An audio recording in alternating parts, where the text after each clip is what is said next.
This is Real News Media TV, coverage you can trust. Please like, share, subscribe, and hit the notification bell. Select all for daily news updates. Portland murders slide to 14 after fisherman's murder. Everton Jermaine Smith, a 35-year-old fisherman of Nonsuch and Harpers Lane, Port Antonio, is Portland's 14th murder victim. Smith was shot and killed early Sunday morning along Smat Road in the parish. Reports are that about 12:10 a.m., citizens heard loud explosions in the vicinity of the Port Antonio Health Center and they summoned the police. When the police arrived, a man who was identified by a driver's license found on him was seen clad in a gray t-shirt, dark blue short pants, and the black shoes, lying on his back motionless in an open lot next to the health center in a pool of blood with what appeared to be gunshot wounds to his head. He was transported to the Port Antonio Hospital, where he was pronounced dead about 4:50 a.m. The scene was processed by the police. The Portland police are investigating. An Anando alert has been activated for 14-year-old Saraya Hutchinson of Penway Drive, Passage Fort in St. Catherine, who has been missing since Saturday, October 16. She is of dark complexion, slim build, and is about 165 centimeters or 5 feet 5 inches tall. Reports from the Waterford police are that Saraya was last seen about 12 p.m. in the Passage Fort area wearing a red blouse, short jeans, and a pair of black slippers. She has not been heard from since. Anyone knowing the whereabouts of Saraya Hutchinson is asked to contact the Waterford police at 876-988-1763, Police 119 emergency number, or the nearest police station. Fire at the church corner disposal site. The National Solid Waste Management Authority, assisted by the Jamaica Fire Brigade, is working to extinguish a fire at the church corner disposal facility in St. Thomas.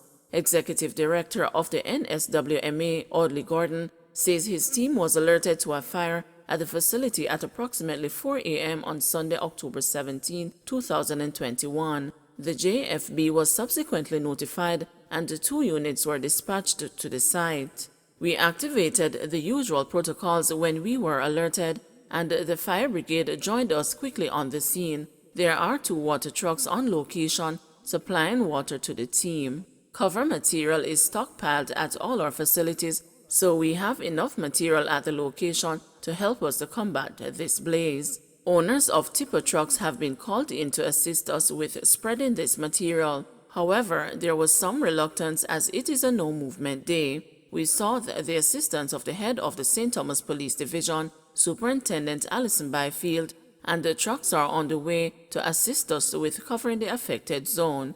Based on the size of the engulfed area, our teams are working assiduously to return the facility to normality by late afternoon, Gordon said. The incident will be reported to the National Environmental and Planning Agency and the timeline provided for smothering the smoke. J. Ray and nephew salutes the Frontline heroes with a $21 million reward. Consistent with its promise to reward Jamaica's workers, J. Ray and Nephew Limited will continue its JWN Cares intervention with a $21.7 million cash award set to benefit 434 frontline workers. Managing Director of JWN, Jean-Philippe Bayer, said the pandemic has been difficult for frontline workers. They have had to keep our country running while dealing with the impact of the pandemic on themselves and on their families and loved ones. Through this outreach, we will acknowledge and reward the importance of frontline workers, lift their spirits, and celebrate their work. We have chosen to launch this intervention on National Heroes Day because the symbolism is most appropriate. These hardworking Jamaicans are our everyday heroes.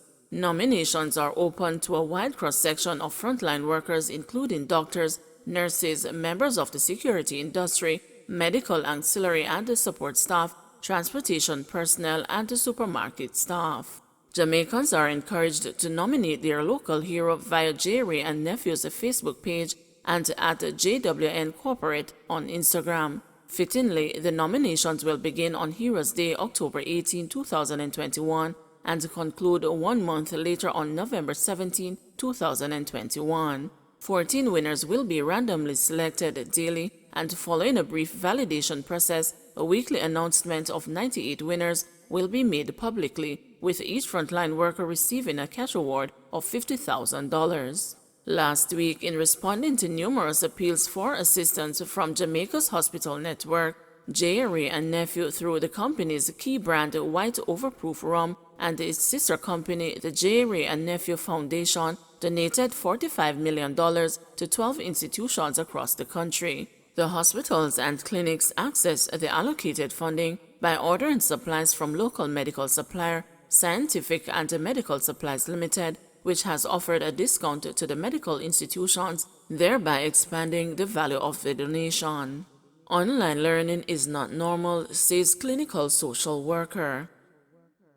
The coronavirus pandemic, which hit Jamaica's shores in March 2020, has had many repercussions on the island, including on educational institutions, which have had to move to the virtual sphere to keep up with the educational needs of students. In an interview with Dr. Claudette Crawford Brown, retired senior lecturer in clinical social work at the University of the West Indies Mona campus in the Department of Sociology, Psychology and Social Work, she confirmed that face-to-face socialization is imperative in the different stages of a child's development. She also shared with the news that for each stage of development, a child's needs change to aid in their psychological and social growth.